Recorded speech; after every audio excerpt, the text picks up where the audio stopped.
Tiga Abdul, tiga Abdul, tiga Abdul. Taran taran tan. Okay guys, Assalamualaikum warahmatullahi taala wabarakatuh. Salam sejahtera, salam cium tangan ibu. Wah.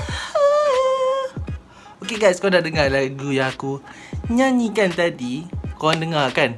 Daripada lirik lagu tu, kau dah tahu dah.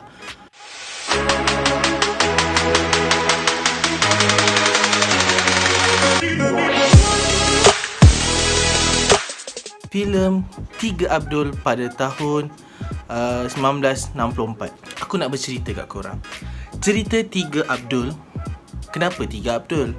Yalah, Abdul Wahab, Abdul Wahid dan Abdul Wahub. Tiga orang ini adalah anak teruna daripada Ismet Ulam Raja. Ismet Ulam Raja ni kira orang yang terkaya lah dekat Ketam Bola. Tempat dia orang konon macam negara lah, tempat dia orang berlakon macam tu. Tiga orang adik-beradik ni iaitu Abdul Wahab, Abdul Wahid, Abdul Wahub. Diorang bertiga ni adalah anak kepada Ismet Ulam Raja. Tadi aku dah cakap lah. So tiga-tiga orang ni, setiap seorang ni ada kelebihan dan juga ada kepakaran masing-masing.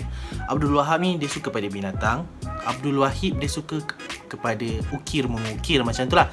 Dan Abdul Wahub dia suka dari segi alat muzik. Kalau korang tengok mesti ada bunyi gitar, tereng-tereng-tereng, irama twist, tereng-tereng-tereng, ikut tempo, tereng-tereng, kalau menari. Dah aku tak nak nyanyi. Tiga orang ni, bapak dia adakan satu pesta. Tapi pada malam tu, hari jadi, lupa, hari jadi. So pada malam tu, Ismet Ulam Raja jatuh sakit. Bila dia jatuh sakit, so anak dia agak risau lah. Bila Abdul Wahab dan Abdul Wahid ni terlalu memikirkan harta benda daripada Ismet Ulam Raja. Tapi sebaliknya Abdul Wahub sibuk pasal kesihatan bapak dia, sehingga kan dia nak bawa bapak dia pergi ke hospital. Tetapi bapak dia memang tak nak pergi hospital. Dan Abdul Wahab, Abdul Wahid pun tak nak bawa bapak dia ke hospital.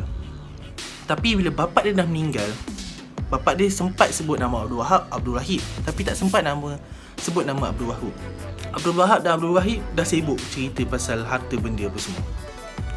So diorang dah bahagi-bahagi sampai kat satu tahap, Abdul Wahub dia hanya bagikan rumah tu sebagai harta. So Abdul Wahub pun terkilan lah kenapa dapat harta tu je. Dia kata Abdul Wahub dia punya harta tu kena potong sebab dia paksa bapak dia pergi hospital. Kira macam dia jadi punca lah kematian bapak dia.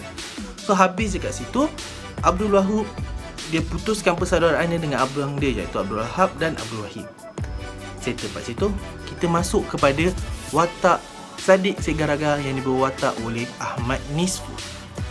Ahmad Nisfu, dia kira time tu dia adalah saudagar antik lah, barang-barang antik dia jual. Tapi time tu dia macam ada kekurangan kan, ada masalah kewangan apa-apa dia semua. And dia minta pendapat daripada Kasim Patalan, yang iaitu kira dia punya penasihat lah, misal kontot yang ada misal ni. Kreatif lah watak dia. So kat situ dia punya tu bagi tahu dekat Sadiq Segaraga untuk kahwinkan anak-anak dia, tapi bersyarat kalau dia orang marah, dia orang kena jual dan harta dia orang dirampas. Sebab waktu tu masih ada konsep hamba-hamba lagi lah, kira pembelian hamba, penjualan hamba dalam semua tu lah. Dan bila dia orang dah kahwin ke apa semua, Abdul Wahab dan Abdul Wahid dia orang bersetuju untuk berkahwin, tetapi Abdul Wahab tak setuju. So bila itu pada malam tu macam-macam lah Sadiq Segaraga ni dia buat untuk buatkan Abdul Wahab dan Abdul Wahid ni marah. And akhirnya dia orang dijual. So bila dia orang dijual, Abdul Wahab ni dia sebenarnya nak balas dendam.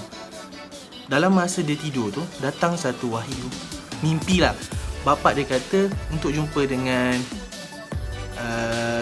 aku tak ingat nama dia, aku lupa. Itulah nasihat harta ni semua. Dia bagi tahu yang Abdul Wahab ada harta di luar negara. So dia kahwin dengan Kasidah, anak yang Sadiq Segaraga, tapi menggunakan syarat yang sama. Syarat bila dia marah kena jual, dan ni pun kena marah jual. So macam-macam lah otaknya si Saddiq Sigaraga dengan penasihat dia ni buatkan Abdul Wahab ni marah. Tapi tak boleh, sebab Abdul Wahab ni dia sangatlah bijak, sampai last diorang kena marah. Diorang yang marah, diorang yang dijual. So kat situ semua orang dijual. Bukan semua orang, Saddiq Sigaraga, anak dia Kasidah, Rafidah, Hamidah tu kena jual. Then tapi dalam masa yang sama, dia dah kahwin dengan Kasidah tu, dia beli balik abang-abang dia, si Abdul Wahab dan Abdul Wahid, untuk duduk bersama-sama dengan dia dekat rumah tu. Dah settle tu, dia beli balik, dia beli si Saddiq Sigaraga, Rafidah dan juga Hamidah untuk duduk bersama. So kat situ dia gabungkan semua keluarga dia dalam satu rumah. Kat situ menunjukkan kekeluargaan. Si Abdul Wahab ni, dia nak buatkan satu family dia ni bergabung semula. Sebab dia nak akar ruan balik lah. Sebab waktu dia dulu tu dia banyak gaduh dengan abang-abang dia, and dia orang hidup bahagia. So guys, aku rasa itu je recapitulation aku berkaitan dengan filem 3 Abdul pada tahun 1964. Filem P. Ramlee, guys. So, kalau korang rasa korang suka dengan konten ini, cerita ini, korang boleh subscribe, like dan juga share dekat korang-korang. Mesti ramai yang minat cerita P. Ramlee kan. Korang boleh drop dekat bawah filem apa yang korang nak aku recap. So lah, mana tahu kan, ada cerita yang korang tengok tapi orang lain tak tengok. So mungkin dengan video ni aku boleh perkenalkan balik cerita tu. So guys, itu saja daripada aku. Assalamualaikum warahmatullahi taala wabarakatuh.